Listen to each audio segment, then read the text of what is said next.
Jack is on his way to Margaret's house party. He is phoning her for directions. First, you'll have some time to look at questions 1 to 5.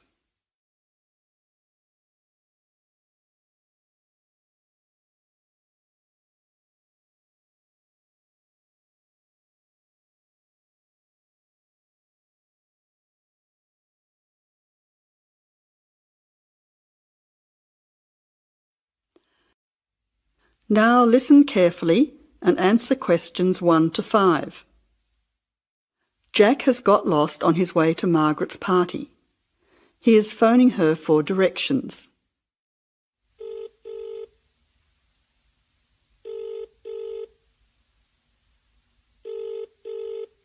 Hello, is that Margaret? Yes, who's speaking? Margaret, it's Jack. I think I'm lost. I can't see a signpost and... Jack, so where are you now? Well, I'm a bit confused about the directions, but I'm at a T-junction. What can you see around you? I can see a pub on the corner. Can you see the name of the pub? Wait a minute, let me see. It's hard to see in the dark. Yes, I can read it now. It's called the Lion's Head. Oh, the Lion's Head. Okay, well then you're not too far away.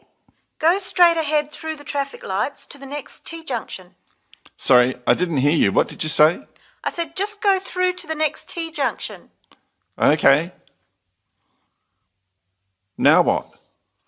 Well, there's a park in front of you and a large 2-storey building on the corner. Yes, I can see them. Okay, so now turn left. Hang on, you're coming up the street, so you'll have to turn right. Okay, got it. What's the name of your street? It's Wesley Street, Wesley, number 70. We're the 5th house on the left. You should see a red letterbox and some bushes in front of the house. Okay, 5th house, number 70. I should be there soon. Am I late for the party? It sounds like things are happening there. No, it's only just started. That's good. I should be there in the next 10 minutes. See you soon. Jack hangs up and walks on. 7 minutes later, he calls Margaret again, as he still can't find the house. You now have some time to look at questions 6 to 10.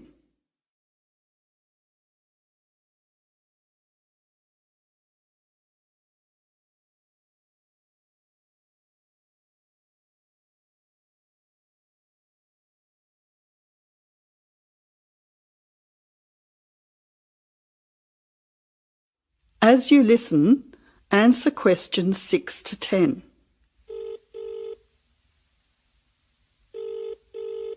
Who's speaking? Hi, Margaret. It's Jack again. Sorry to bother you. Listen, would you mind doing me a favour? Of course, what? Could you tell Mike I have got his camera? I've tried to send him a text message, but it's not going through. Oh, he's not here yet. Oh dear, he said he'd be there early. He might be lost too. Okay, I'll call him. What's his number? 0482 56 3379. Oh, so that's 0485. No, 0482 56 3379. Okay, I'll call him right away. But where are you now? Well, I'm in your street, but I still can't find your house. I can't see the numbers very clearly, or a red letterbox. It's pretty dark. I thought you said it was easy to find. Oh, okay, wait there. I'll come outside and get you. All right then, and don't worry about calling Mike. I'll try to call him now. Hang on, there's someone coming down the street. It looks like Mike. Oh, and I can see the letterbox now. It was hidden behind a bush. See you soon.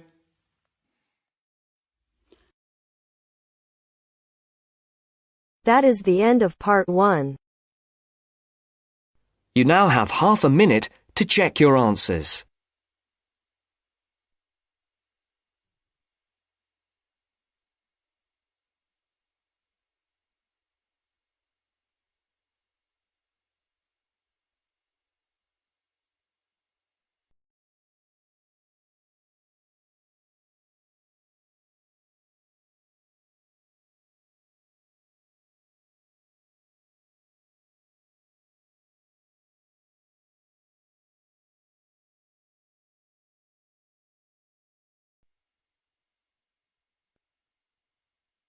Now turns to part 2. Part 2. You will hear part of a lecture on art and culture in the Indonesian island of Bali. First, you have some time to look at questions 11 to 15.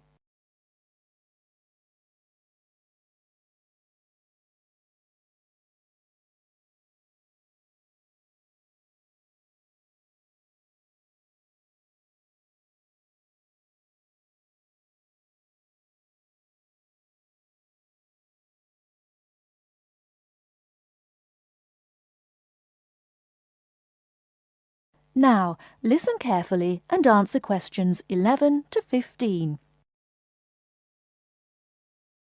Last week, we looked at the traditional art of Japan.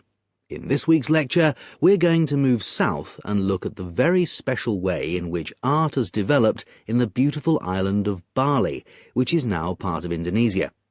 I'll begin by giving you a brief historical overview. It's thought that the first inhabitants of Bali were farmers who arrived around 3000 BC, at the beginning of the Iron Age. They probably originally came from China, and in Bali they cultivated rice and built temples ornamented with wood and stone carvings and statues. The Hindu religion was introduced in the 14th century AD, and this has remained the main religion on the island. This was an important period in the artistic development of the island, when sculptors, poets, priests and painters worked together in the service of the ruling families. Rather than painting everyday scenes, artists concentrated on narrative paintings illustrating the epic stories of Hinduism. Bali's rich natural resources have always made it an alluring goal for merchants, and from the 17th century onwards, Dutch ships visited the island to trade in spices and luxury goods. Gradually, the old royal families lost their power, and eventually, in 1906, the Dutch East Indies Company was founded, and the island became a colony. In the 20th century, art then took on a very different role, as a tool accessible to everyone in the fight of the Balinese people against colonization, rather than as the property of a minority. Shortly after this, in the 1920s, stories of the beauty of the island of Bali began to spread around the world, and Balinese art underwent another vast transformation with the advent of tourism to the island. At first, this was only on a small scale, but it had important effects. Expatriate artists from Holland and Germany settled on the island, bringing paper, Chinese ink and other new materials with them. They worked with local artists, encouraging them to experiment with concepts like naturalism, expressionism, light and perspective, as well as to move away from the traditional focus on narrative painting towards something closer to their own experience. When independence came in 1945, this desire for an art to match a new national identity became stronger, and the traditional narrative paintings started to give way to scenes showing the everyday life of the Balinese people, harvests, market scenes and daily tasks, as well as the myths and legends of their history. Before you hear the rest of the talk, you have some time to look at questions 16 to 20.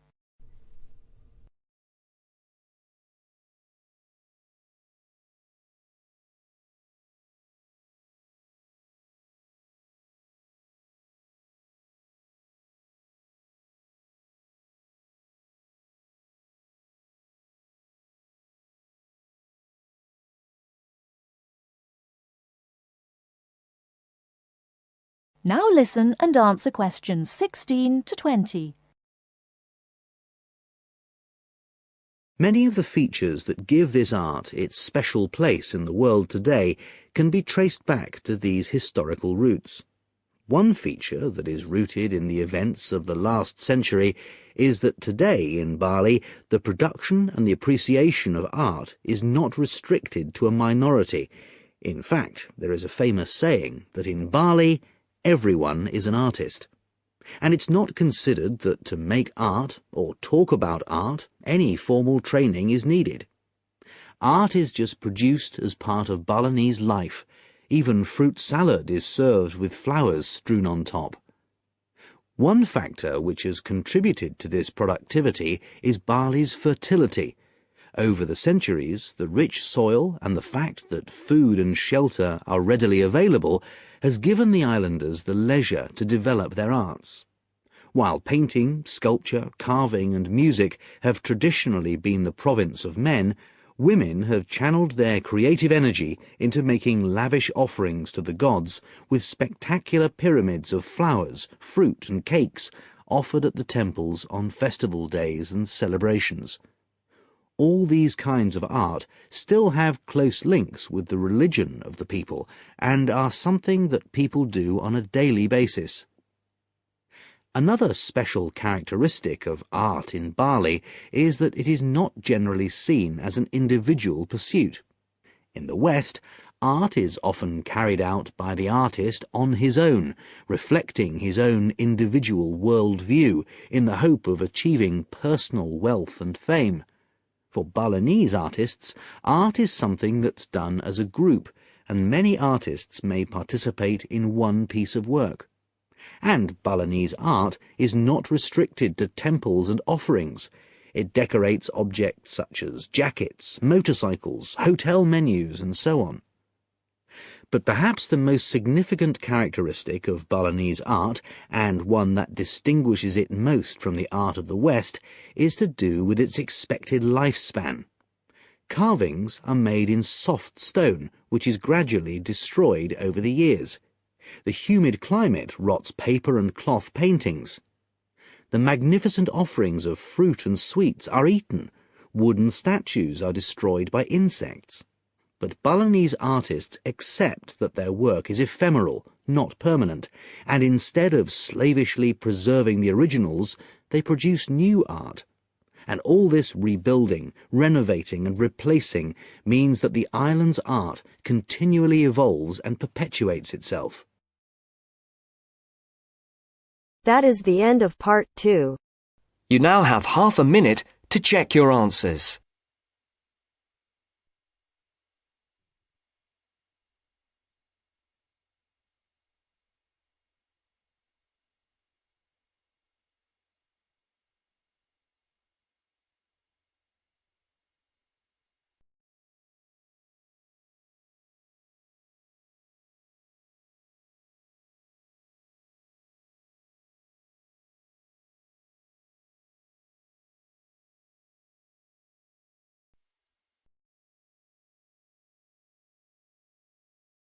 Hear a conversation between a research student, Jeremy, and his supervisor.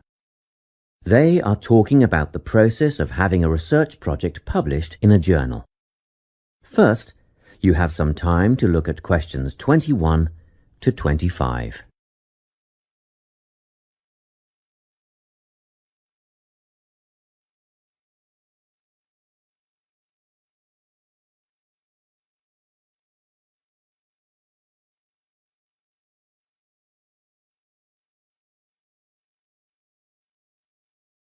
Listen carefully and answer questions 21 to 25.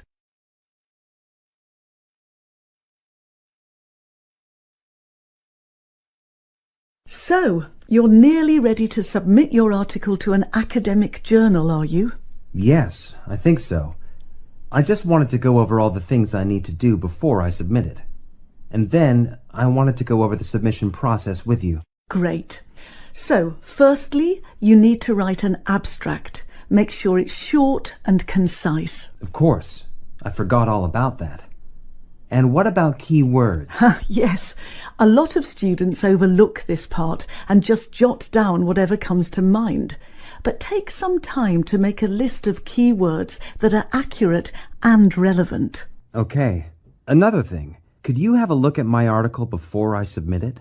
Absolutely.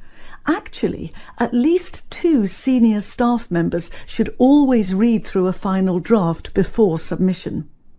Do you mind if I give it to Professor Johnson to have a look at as well? Not at all. I'd be glad to have the feedback. Do you know which journal you want to submit to yet? Not yet.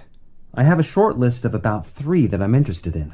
Make that decision soon, because you'll need to adjust your article so that it matches the style guide of the journal you are submitting to.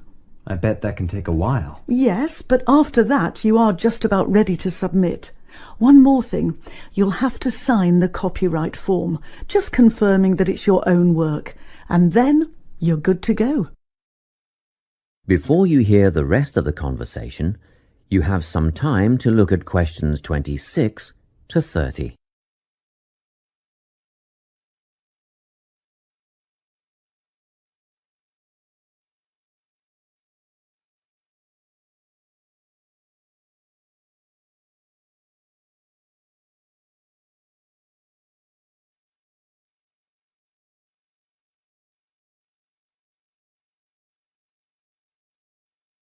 Now listen and answer questions 26 to 30.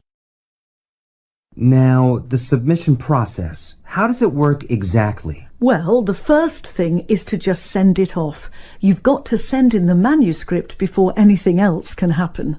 Sure. And then should I call to check if they have received it? No need for that, no.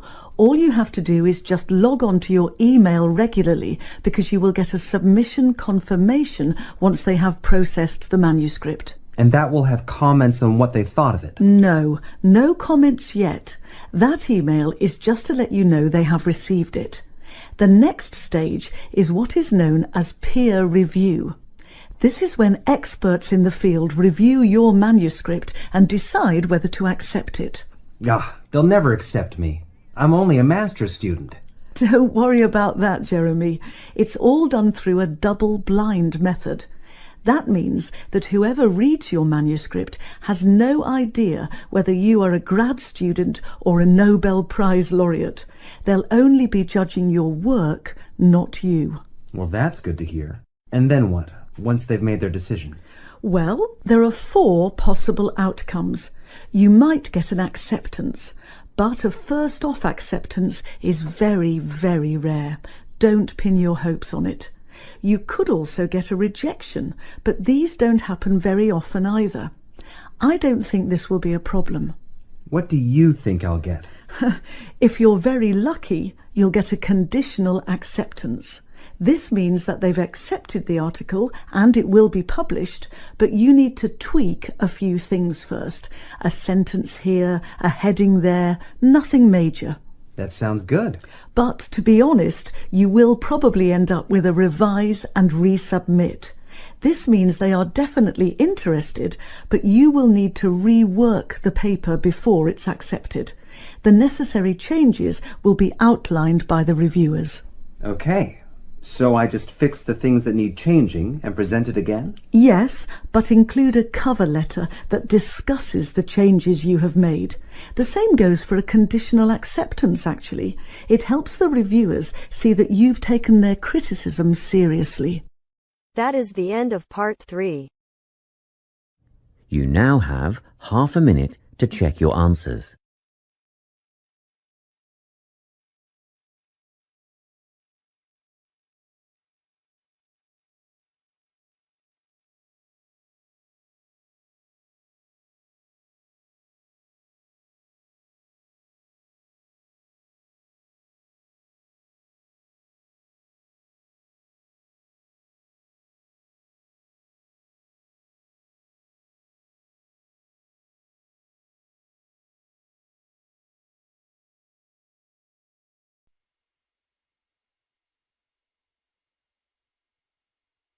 Now turns to part 4. Part 4. You will hear part of a lecture on cities of the future. You now have 30 seconds to read questions 31 to 37.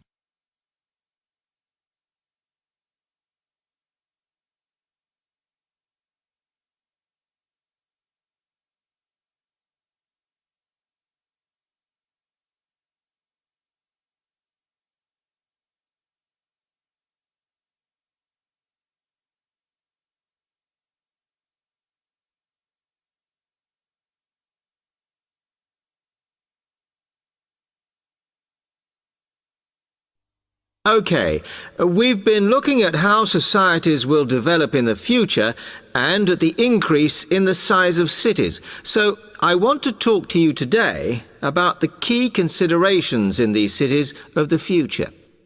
There are 3 key elements I want to look at, and these are the new features they will have, issues of size, and the main problems to be considered. First of all, individual transportation will be a big factor in these new megacities as public transport becomes unmanageable. There'll be a huge rise in the use of segways, which are personal transporters like motorized scooters. As a result, and partly also to reduce pollution, roads will be altered so that they are narrower and will take up less of a city's space than they do currently.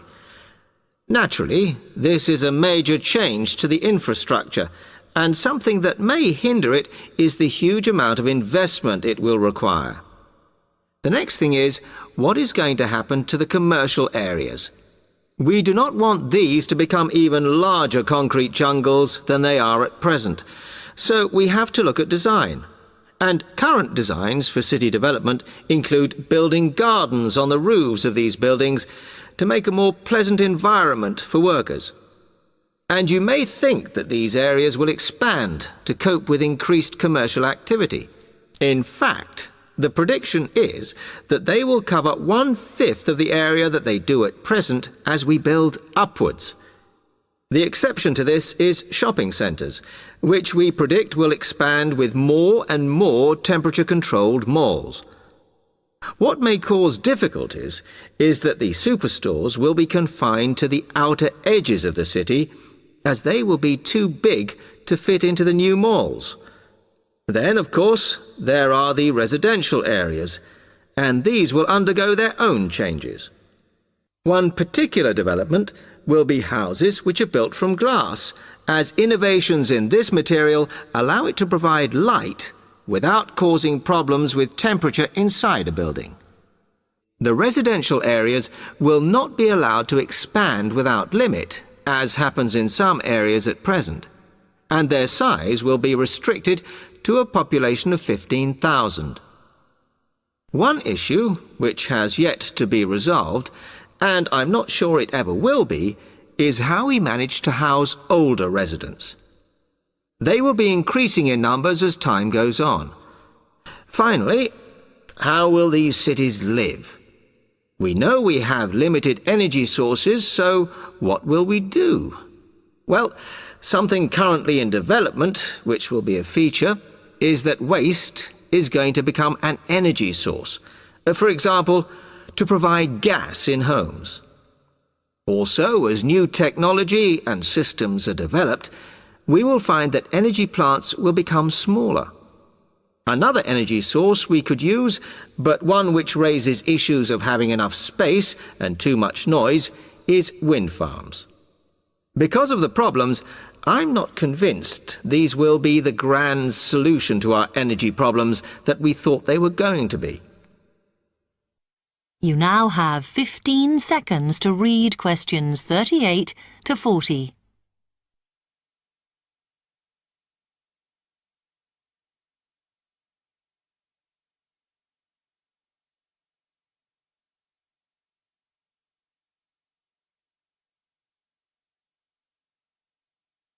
Now, moving on to looking at the social aspect of cities, we need to look at housing and how people will live. Cities currently have flats in the centre, populated by single people and wealthier residents, and families tend to move to the outskirts. In the future, the centre of cities will see a dramatic change. We will see many more examples of cooperative buildings. This is where people join together to form a company that owns the building they live in. And despite continuing shortages, there will also be a rise in the provision of retirement homes in city centres, so that the elderly can have easy access to hospitals and shops. Recently, we have seen a levelling off in the growth of private housing, and I think that will not change. But we are likely to see more social housing, as far fewer people will be able to afford to own their own homes. OK, now, if anybody has any...